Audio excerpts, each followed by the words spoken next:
Olá, a paz do Senhor Jesus seja com todos, Deus abençoe, a paz do Senhor Jesus a você, corpo de Cristo, noiva do Cordeiro, templo de Deus. Hoje nós vamos falar sobre a igreja e a sua cabeça, que é Cristo Jesus. Vamos ler a palavra, carta do apóstolo Paulo aos Colossenses, o capítulo de número 1, os versículos 18 e 19, que diz: Ele é a cabeça do corpo da igreja. É o princípio e o primogênito dentre os mortos, para que em tudo tenha a preeminência. Porque foi do agrado do Pai que toda a plenitude nele habitasse. Vamos meditar hoje a respeito da formação da igreja em Cristo Jesus, a respeito da essência da igreja e do papel que ela tem como corpo de Cristo. Vamos para uma definição de igreja. Igreja é um ajuntamento. A palavra vem do grego eclésia e ela já aparece nas versões gregas do Antigo Testamento, quando se falava da congregação do povo de Deus. Igreja, então, é um ajuntamento de pessoas separadas do demais. Nós podemos observar a santificação e a comunhão com Deus é aquilo que caracteriza a igreja. Vamos definir aqui então, assim como Jacó Armínio define em suas obras, que a igreja é a congregação daquelas pessoas que, sendo eleitas por Deus para a dignidade sobrenatural da adoção de filhos em sua glória, eles respondem a esse chamado. E aí então passa a fazer parte daquele grupo que está em comunhão e em santificação, adotados como filhos de Deus. Quando Deus separa para si as pessoas com as quais ele tem um relacionamento. Você vê quando o apóstolo Pedro ele escreve na sua primeira carta, no capítulo de número 2, versículo 9, ele fala: Vós sois a geração eleita. E ali ele descreve a igreja através da sua função sacerdotal, daquele que foi tirado das trevas para anunciar as obras daquele que nos chamou para a luz. Nós vemos que a comunhão com Deus e a santificação é algo que está presente desde o momento da criação. Observe o princípio lá em Gênesis, quando Deus, na sua criação natural, nós vamos ver no capítulo de número 2, no versículo de número 7, diz assim: Formou o Senhor Deus o homem do pó da terra e soprou em seus narizes o fôlego de vida, e o homem foi feito alma vivente. O que nós podemos observar aqui? Que Deus ele tira o homem da matéria natural. E dessa matéria natural, ele dá a ela o fôlego de vida. Então é quando Deus chama a natureza mortal para um nível superior, que é o fôlego de vida, a alma vivente na matéria. Só que essa matéria, essa alma vivente, ela é elevada a um outro nível ainda. E esse nível é qual? A imagem e semelhança de Deus. No versículo 27 do capítulo 1 diz: Criou Deus o homem, a sua imagem, a imagem de Deus o criou. Macho e fêmea o criou. Então veja uma evolução da matéria morta para o fôlego de vida. E o fôlego de vida que recebem a imagem e semelhança de Deus. Receber a imagem e semelhança significa que o homem é um representante de Deus na terra, no meio da sua criação. É aquele que foi colocado ali para que ele representasse o governo de Deus, para que ele representasse o domínio de Deus sobre a criação. E aí nós vemos que formou Deus um jardim no Éden. Observe que de toda a criação, Deus ele ainda vai lá e separa um lugar, um santuário, onde ele vinha se relacionar com o homem. Ele pega a matéria morta, dá fôlego de vida, da matéria morta com fôlego de vida, ele o criou ali à sua imagem e semelhança.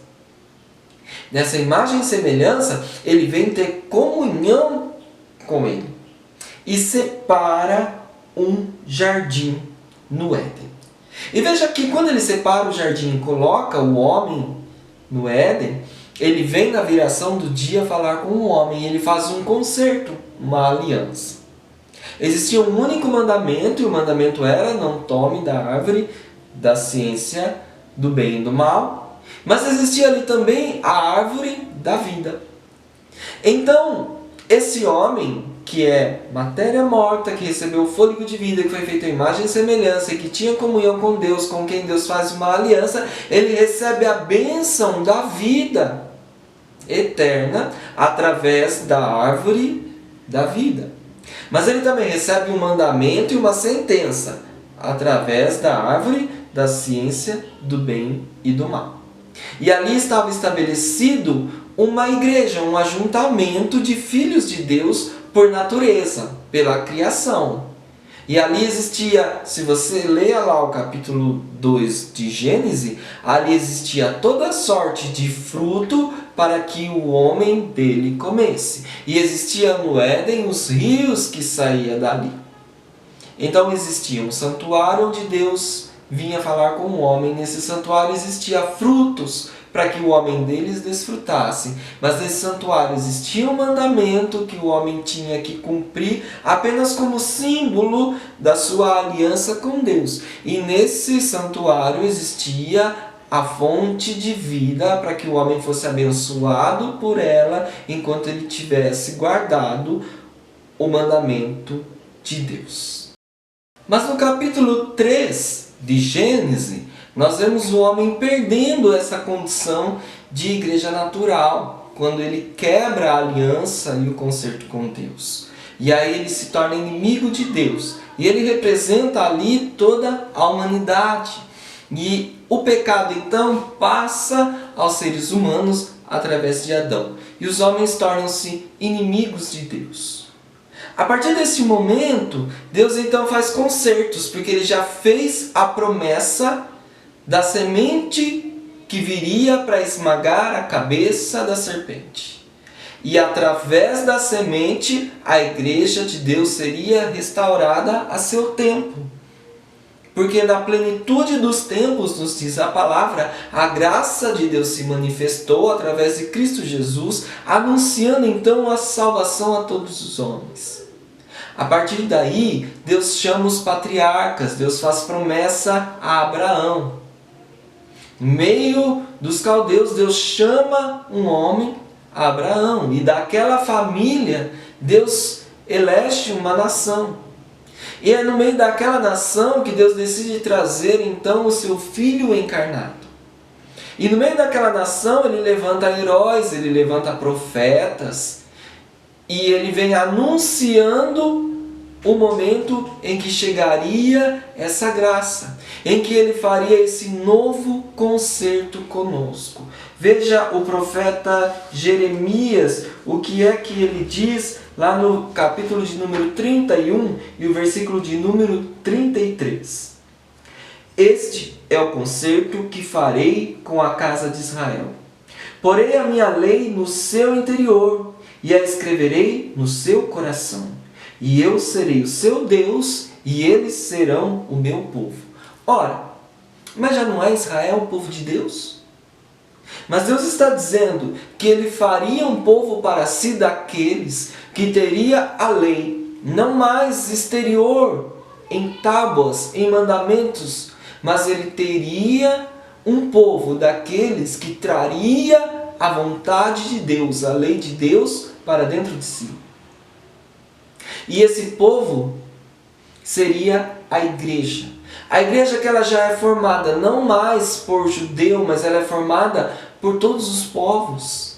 E no Apocalipse nós vemos o Cordeiro sendo adorado como aquele que com seu sangue comprou para Deus povos, línguas e nações.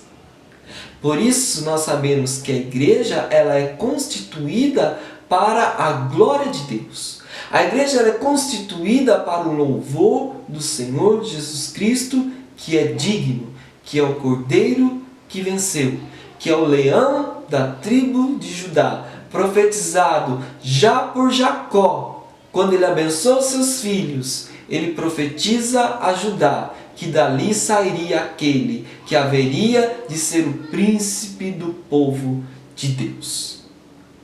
E aí nós vemos que Deus chama homens, Deus faz aliança, Deus traz o ser humano sempre para a participação da sua graça e do serviço do seu reino. Ele chama reis, ele chama sacerdotes, ele chama profetas, e nós admiramos a história desses homens. Nós gostamos de contar essas histórias, de aplicar a nossa vida, seus fracassos, suas vitórias.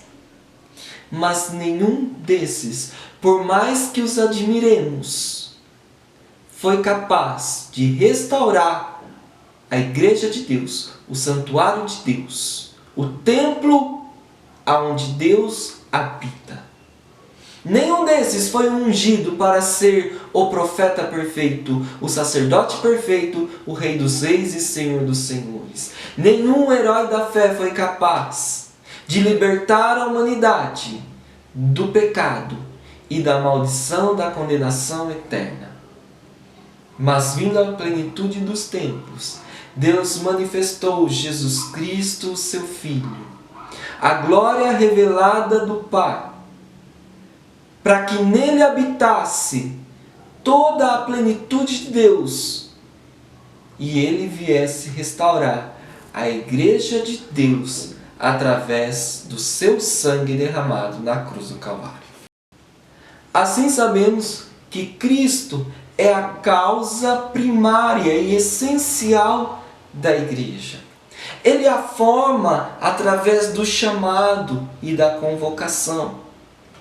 Ele a mantém, a preserva através da comunhão e da graça que nos preserva todos os dias na presença de Deus. E a igreja ela se conserva através da sua união com Cristo e através da sua sujeição às palavras dele. A igreja ela é alimentada por Cristo, que é a sua cabeça. Ela é guiada por Cristo, que é a sua cabeça. Da cabeça provém as intenções. Da cabeça provém o direcionamento. É da cabeça que provém a voz ativa. É da cabeça que provém o direcionamento do olhar, a compreensão, a visão de mundo. Então a igreja ela é um corpo que está caminhando por esta cabeça que é Cristo. E se este corpo caminha por uma direção que não é a direção dessa cabeça, e se esse corpo quer ter uma voz que não veio da boca dele, que é Cristo Jesus, e se esse corpo age com mãos que não são as mãos de Cristo, esse corpo já não é o corpo de Cristo, é outra coisa, e não igreja. Porque Cristo, ele não tem 2 corpos, 3 corpos, múltiplos corpos. Tem um corpo. Não é a igreja a noiva do Cordeiro? Aquela que ele santificou e preserva para si, por quem ele se entregou para apresentá-la santa e pura? Cristo não tem múltiplas noivas. Então, se nossa aliança não é com ele, se não estamos lavando nossas vestes através do sangue dele, e se não temos limpado os nossos olhos com a unção que vem dele, já não somos noiva dele. Seríamos outra coisa, algo disforme, é um anacronismo. Vamos nos transformar numa aberração se não estivermos unidos a Ele. Não é a igreja o templo de Deus? Mas se não manifestamos a glória de Deus, mas se não nos prostramos diante de Deus, estamos nos transformando em templos de ídolos. Mas que o Espírito de Deus habite em nós. Porque é o Espírito que traz vida à igreja. É o Espírito de Deus que traz os dons para a igreja. É o Espírito de Deus que traz fruto para a igreja. Efésios, o capítulo de número 1 e o versículo de número 22 diz assim: E Deus Pai sujeitou todas as coisas a seus pés, Jesus Cristo, e sobre todas as coisas o constituiu como cabeça da igreja, que é o quê? Que é o seu corpo, a plenitude daquele que cumpre tudo em todos. Você sabe o que é ser corpo de Cristo presente na terra? Você sabe que Cristo era o Deus encarnado, o Emanuel. Veja a nossa primeira aula, quando nós fizemos aqui um resumo da nossa escola dominical, que foi a respeito da pessoa de Jesus Cristo. Cristo encarnado era Deus entre os homens. Ele podia ser visto, ele podia ser tocado, ele podia ser ouvido, seguido. Mas ele volta ao Pai. Quando ele volta ao Pai, ele diz: Eu não vos deixarei órfão, eu enviarei outro, que é o Espírito. E o Espírito vem sobre a igreja. E ele move a igreja. Então Cristo ele não está mais fisicamente presente em um corpo visível na terra. Mas a igreja está. E a igreja é seu corpo. Como é que o mundo vai ouvir a respeito de Deus, se não através da igreja? Ser desigrejado está em alta hoje, porque tem surgido muitos escândalos que têm ferido muitas pessoas. Mas você precisa entender que a igreja de Cristo ela é pura e ela é santa, e ela existe universalmente em todos os tempos, em todas as culturas, em todos os lugares, independentemente das organizações, instituições e denominações. Mas dentro de uma congregação local você pode ter um dimensionamento menor da igreja de Cristo em número e em quantidade, mas não em essência. Não existe uma mais igreja, uma menos igreja. Igreja é o povo de Deus. É através do corpo de Cristo que nós temos o anúncio do Evangelho. O Jesus que você diz seguir, o Deus que você crê. Aonde foi que você ouviu a respeito dele, se não através da igreja? Você tem o cumprimento do que Cristo disse: batizar e fazer discípulo. A igreja tem que fazer assim, ela tem que agir dessa forma. O socorrer, o viver a religião verdadeira que Tiago fala, socorrer os necessitados e não contaminar-se com o mundo. É a igreja de Cristo que tem esse papel na terra. É o corpo de Cristo que precisa agir conforme a sua cabeça. Que nós estejamos em comunhão com Ele plena e constante, para que nós possamos viver essa bênção. Essa bênção. A palavra nos diz aqui em Efésios que o Deus e Pai de nosso Senhor Jesus Cristo nos abençoou com todas as bênçãos espirituais nos lugares celestiais em Cristo Jesus. Você consegue compreender que a igreja ligada à sua cabeça, ela está abençoada com as bênçãos dos lugares celestiais? Mas às vezes a gente fica tão focado aqui nessa terra que a gente quer brigar com os homens por um reino aqui neste mundo, nos esquecendo de onde nós somos, para onde nós iremos, onde é que está o nosso Redentor, onde é que está o nosso Rei, onde é que está o nosso Esposo, onde é que está o santuário pleno e perfeito que nós almejamos.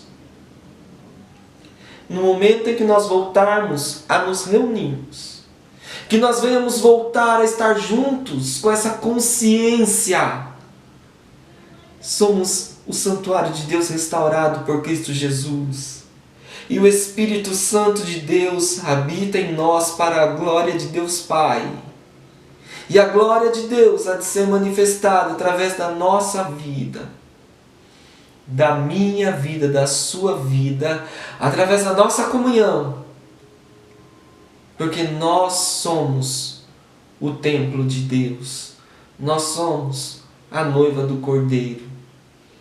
Nós somos o corpo de Cristo.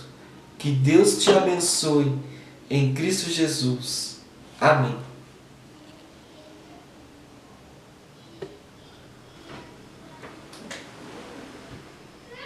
Dica de leitura de hoje é Dietrich Bonhoeffer. Demorou para eu aprender a falar esse nome, eu aprendi quando eu ouvi outras pessoas falando também na internet. Discipulado. Esse livro todo cristão tem que ler. Eu sei que essa frase é um clichê, mas eu não aplico ela a muita coisa não. Esse livro todo cristão tem que ler. Pretendo falar com vocês em breve aqui a respeito de algumas coisas que eu aprendi nele, principalmente sobre graça preciosa e graça barata. Já ouviu falar sobre isso? Foi esse cara aqui que escreveu. E muito interessante, pesquisa sobre a vida dele. Foi um pastor que ele combateu o nazismo alemão. Ele foi morto pelo regime de Hitler. Amém? Até a próxima. Tchau. E leia a Bíblia, hein? Leia a Bíblia e faça oração. Faça oração.